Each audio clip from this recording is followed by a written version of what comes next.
Hi, all of you. A very good evening to you all. So, as promised to you all, I'm going to come up with some tips to attend the NEET MDS exam tomorrow. Okay. So, as you might be seeing that we have discussed lots of things already throughout the year. I'm just going to refresh it and remind you all related to that.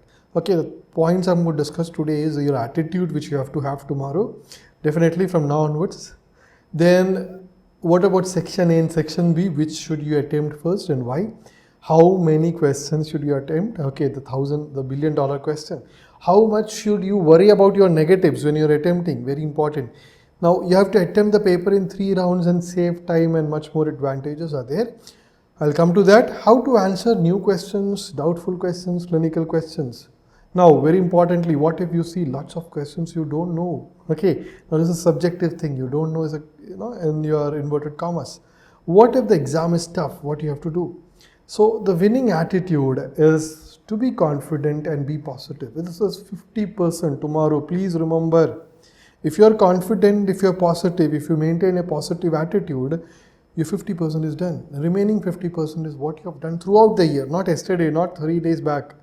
Many people are worried. Oh, yesterday I didn't study, 3 days I didn't study. Don't worry. What is important is what you last entire year.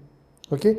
So be confident, and please note, remember, the most important funda we discussed when we started our preparation, what is the strategy has to be? You should know what others know, plus a little bit more.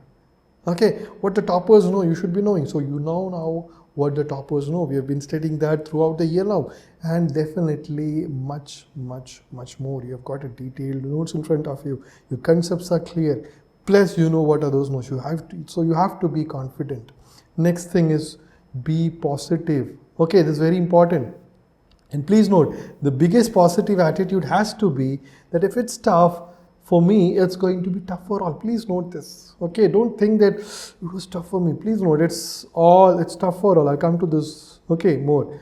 Now, if it's going to be easy, this is the key. If it's going to be easy or moderate or difficult or whatever, I'm not going to make any silly mistakes. That's the key. So that's what I'm going to come to. Give my 100%. So how you can do all these things? That's what we're going to see. So what about section A and section B? Again, we have discussed this already. So I'm just quickly reviewing. Which section to attempt first? Please note, section B, the clinical questions. Section A is the medical subjects. Section B is your clinical questions. So attempt section B first, because that is what you're familiar with, isn't it? You have been doing this for the last 5 years. Okay, in your clinics, in your college. Okay, so that is something which you're familiar with. Definitely, you might be very good in your concepts in medicine by now, medical subjects, but still attempt the section B first. Okay, without any doubt. Okay, then, so you have to attempt your section B first in the round 1 of your section B. So you know that we're going to attempt the paper in 3 rounds. So first attempt the section B round 1. Okay, then go to section A round 1. Okay, then come to section B again, round 2, like that. Okay, so means to say your first round should be finished for B and A, second round B and A, third round B and A, like that. Okay, and please remember, as we have already discussed, you can shift between the sections, so it's not worry. You have 180 minutes to 40 questions, the same thing. Okay, so even if you shift between, like you finish your round 1 of section B first, then round 1 of section A, it's not a worry, you can shift. Okay, but still, please note, you still read the instructions properly. Okay, they can change the rules all of a sudden. Okay, so please read the instructions properly, and please note, your timer is going to start only once you click start. Okay, your instructions, you have time to read instructions. Don't worry, read the instructions properly. Sometimes they'll say that you save. Okay, you have to save your answers to be valued. Sometimes they will say that you have to, like, even if you have marked for review. Okay, you know that we have done lots of mock exams. Okay, mark for review, save and all. We have done lots of mock exams, so I'm not coming to that. But yes, if you mark it for review, sometimes they will not value it, sometimes they will value it. Recently, it has been always valuing, but then it's always good to read through the instructions. Okay, now how many questions to attempt? Very important. Okay, now there are certain rules. Okay, very important rules. So yesterday, a student messaged me like, "Sir, I'm getting lots of negatives. Should I attempt 200 questions?" No. See, the key is, what I mean is, it's not that don't attempt, but there's a rule. Okay, there are some rules. that will decide. It's not that should you attempt 200, should you attempt 240. There are some very important rules. Okay, one is attempt as much as possible. Okay, that's the biggest rule. Okay, attempt as much as possible. Now, so that's not a rule, it's a funda. But don't do blind guesses. I've told you this. Don't do blind guesses, because the moment you start blind guessing, then that is not an attempt. Okay, yeah, what you have to go for is your knowledgeable guesswork. I'll come to that. Okay, but don't do blind guess. So imagine you have attempted only 200 questions. Okay, including your knowledgeable guess. Don't say that I'll attempt 30 more. Okay, I'll attempt 30 more because I need to attempt 230. No. Is it possible? You have to analyze. Is it possible to go do more by going through more questions?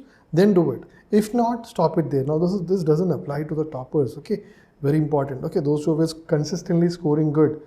Okay, those who were consistently scoring good. Please remember, you can easily attempt 230 questions. So look for that. Okay, I'll come to that regarding negatives. Now, second thing is ideally 230. Okay, when the exam is moderately difficult or like kind of thing, which mostly your NEET exam will be, 230 plus if you want a government seat. Okay, this is important. I've seen many people saying that, sir, I attempted only 180, I attempted only 190. Then they come up with disappointment later on. Okay, so it's very important that you keep this in mind. Okay, now how much you worry about. Now see, when I say that you should attempt 230 plus, you'll ask me, sir, what about negatives? So how much negatives or how much you should worry about? Again, there are certain rules. So here the two rules are: attempt as much as possible, but don't go for blind guess. And try to reach at 230 marks without blind guessworks. Okay, there are certain rules, okay, which you have to follow here also. So majorly there are 5 rules. Rule number 1, again, avoid unnecessary negative, don't do blind guesses. Okay, 1.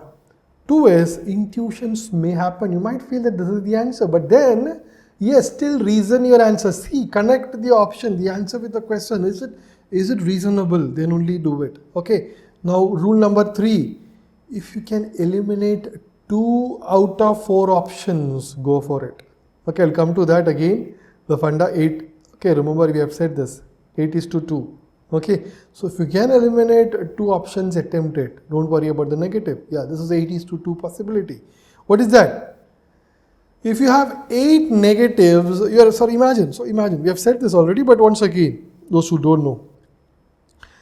Imagine you are attempting 10 questions, okay? You're guessing 10 questions, not attempting, you're guessing 10 questions, and that too knowledgeable guesswork. I'll come to that. You're attempting knowledgeable guesswork and you're getting 8 negatives and 2 correct. What is your net mark? We can calculate it. +4 -1. Your net mark is going to be 0. Okay. Now, if again the same scenario, you're attempting 10 questions, you get 7 negatives and 3 correct. What is that? So 3 into 4 is correct answer 12. And -7, which is going to be 5 marks again. You're gaining actually. So means to say, if you're doing if you're doing knowledgeable guesswork, and even if of 10 questions, and you're even getting 8 negatives or only 2 correct, you still have no issues. You're still where you were. Okay. Then next is, what if you get 3 correct? You're gaining 5 marks. So every 10 questions you're doing knowledgeable guesswork. Imagine you did 200 questions properly. Okay, and then 30 questions you're doing knowledgeable guesswork. So if this applies, 5 marks for every 10 questions, you're gaining 15 marks.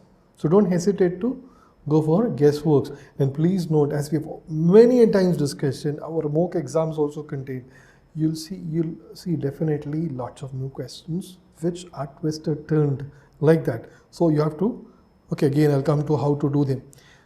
Now see, I know people who have 30 negatives and scored top 10. Myself was around 50 negatives and rank 120. Okay, 50 negatives. So it depends upon the exam. Okay, 50 negatives and all. But then, yeah, 30 negatives definitely. People have this worry, if I get 10 negatives also. No, 30 negative is very common and still you get top 50 at least. Okay, if you are attempting 230. Okay, so there is nothing to worry about. Now, definitely this depends upon how difficult the exam was. I just said, in general, 30 negative is still fine. Just to give you an idea, okay, which you should not worry about.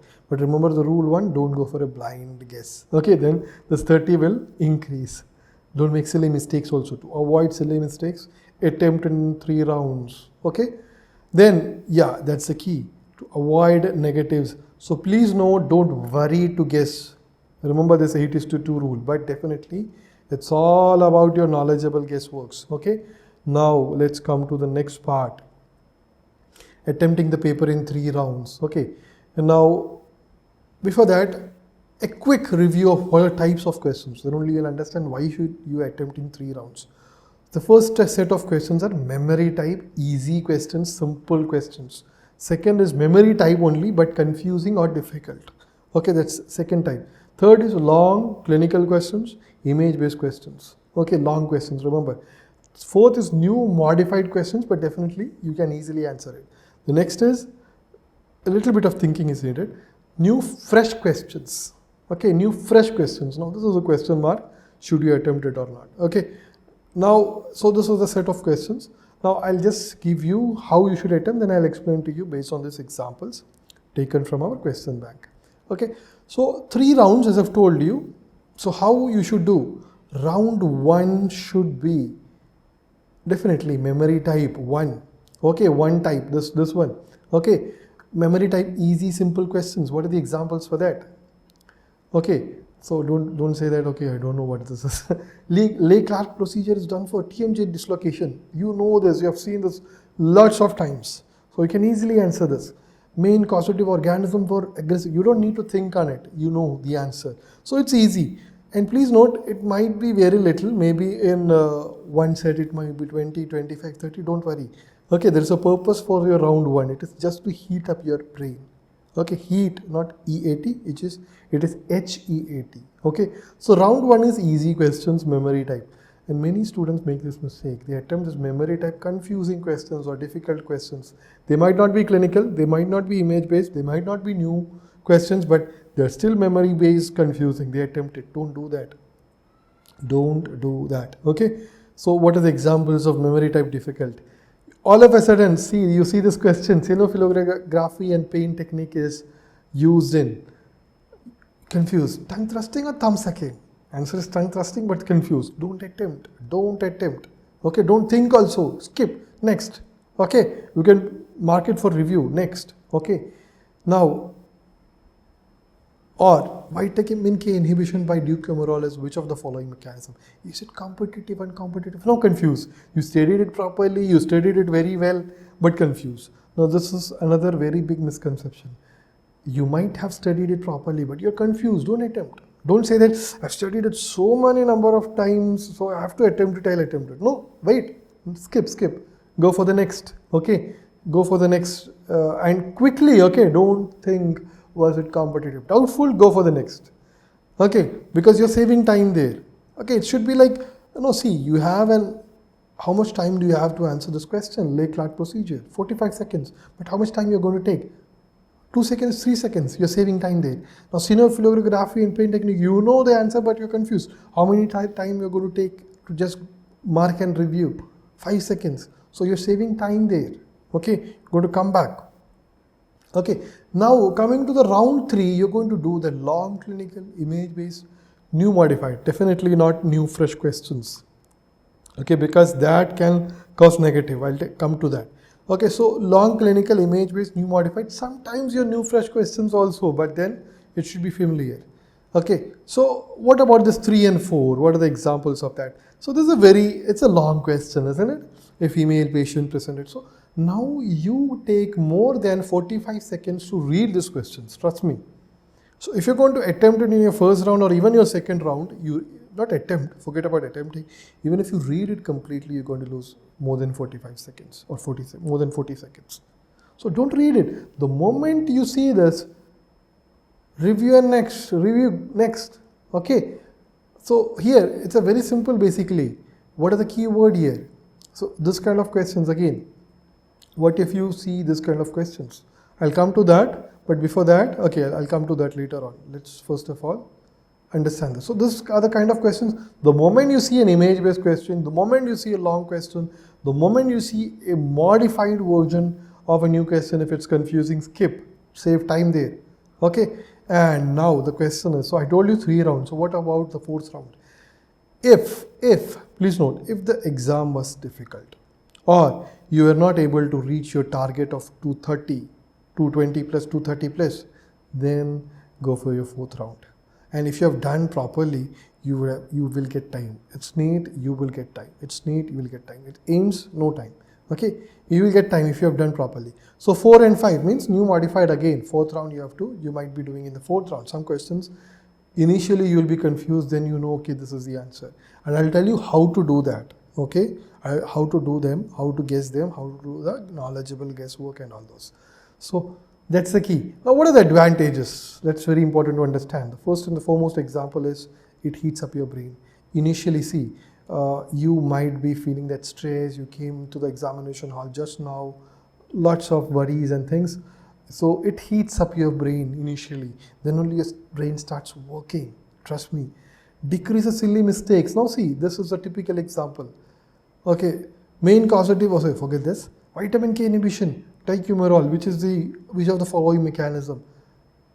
Confused, you mark non-competitive. Then you come out of the examination hall, you remember it was competitive, that picture came to your mind.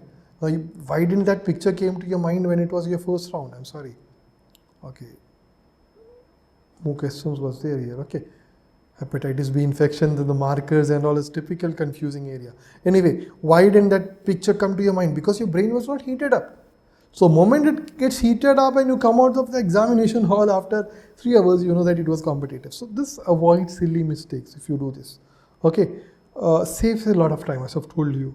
Okay, you're answering at least 50, 70 to 100 questions in just 5 to 10 seconds. So definitely you're going to save a lot of time. And the rest you're skipping to come back. You don't lose your confidence. Now why is it important? I'm sorry. Why is it important? Now see, all of a sudden you saw this question. You read this. You didn't understand this. What is the outcome? You feel like, I lost my confidence. Imagine you are not reading this in itself. You're saying that I'm going to come back to this. So you're still retaining your confidence, thinking that you know it. Okay, you know it. Otherwise, if you read it and you feel like you don't know, you start losing your confidence. And 10-15 questions like that, trust me, in your examination hall, it is going to bring down your confidence to a great level. How to answer new doubtful clinical questions? Okay, again, rules are there. Okay, 5 rules. Don't jump to the conclusion that you don't know. The moment you see some questions like this, okay, you see this question, all of a sudden, what is this? You see this image? I don't know. Or you see this image? I don't know. No, don't do that. Relax. Okay, don't jump to any conclusion. Relax. So this is the third round you're doing. Okay, third round or fourth round. Look into the options. Very important. Okay, now this one, if you just see this, they're asking this picture. You have seen this. This is a 2020 last year paper. Okay, 23 paper in fact. So, okay, they're asking this. It's very simple. If you see, this is the theories you learned in your periodontics. So it is one among this. So then you start thinking, you'll be able to answer it. Cool.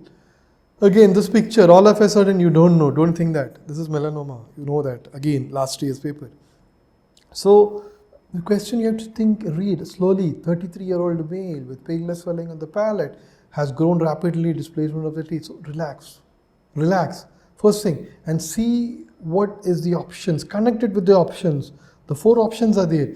You know very clearly, basal cell carcinoma occurs in the sun-exposed area. Ameloblastoma, 2 type, definitely it is not going to be this kind of a black color, isn't it? It's a bony heart swelling. It doesn't look like a bony heart swelling. Malignant melanoma, definitely there's a color variations. We studied, isn't it? So that way, I'm just giving you an example. Or, okay, this one, all of a sudden you just see this image. You search for what are they talking about? The question is identify the pathology here. So what pathology should you look for? Okay, confused. So now come to the option. It's dens invaginatus, talon cusp, Leon premolar. So something which is related to this area, isn't it? Dens invaginatus is this area, talon cusp is this area. So can you see something here? This is the talon cusp there. So that gives you a clue rather than searching for without looking into the option. No. Look into the option, relaxed, recollect. Okay, so that's what the key is. Okay, so that's look into the option. Don't jump to a conclusion. Look into the option. Connect option with the question. Okay, now yeah, lots of examples. Okay, this is a typical example of that, I guess. You see, the cervicofacial abscess is caused by, again, abscess question, cervicofacial abscess, confused. See the option, P. gingivalis, P. intermedia, actinomyces israeli. If you connect this option, all of a sudden you know that actinomyces israeli or actinomycosis is a type, there's a type of actinomycosis called cervicofacial.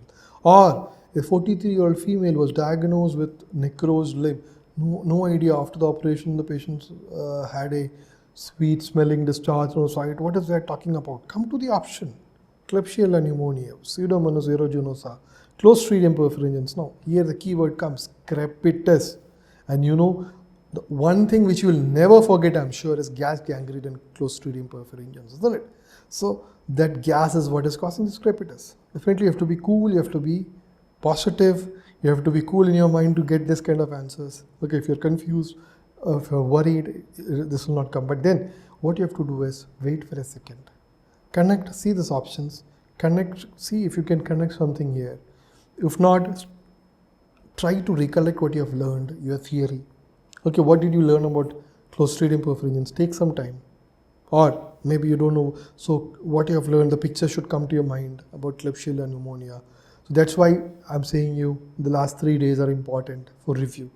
Okay, so this is how you connect it. So what you have to do is to connect them. Okay. So look into the options, connect the option with the questions. Now what?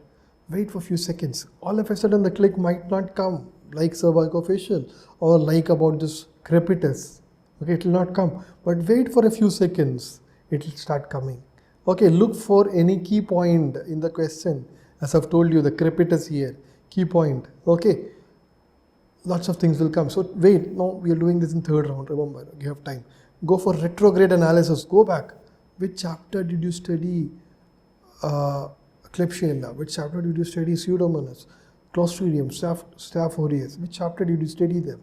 So can you connect somewhere these kind of problems? Again, exposed limb in itself is a clue, isn't it? So yeah, so this is how you have to go for retrograde analysis. Okay, now that's another. So the key is, don't jump into the conclusion.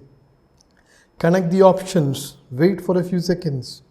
Okay, look for any key points in the question. If you can find something, if you still can't find anything, go for a retrograde analysis.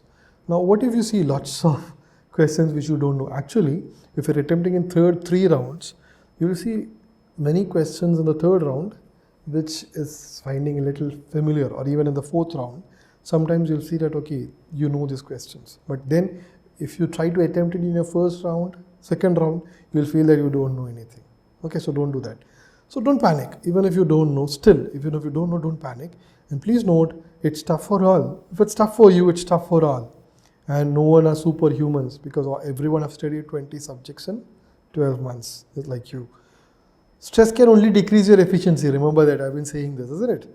Keep challenging the computer. Remember a story I told you? Yeah, my friend who was always, whatever questions he don't know, that was AIMS exam.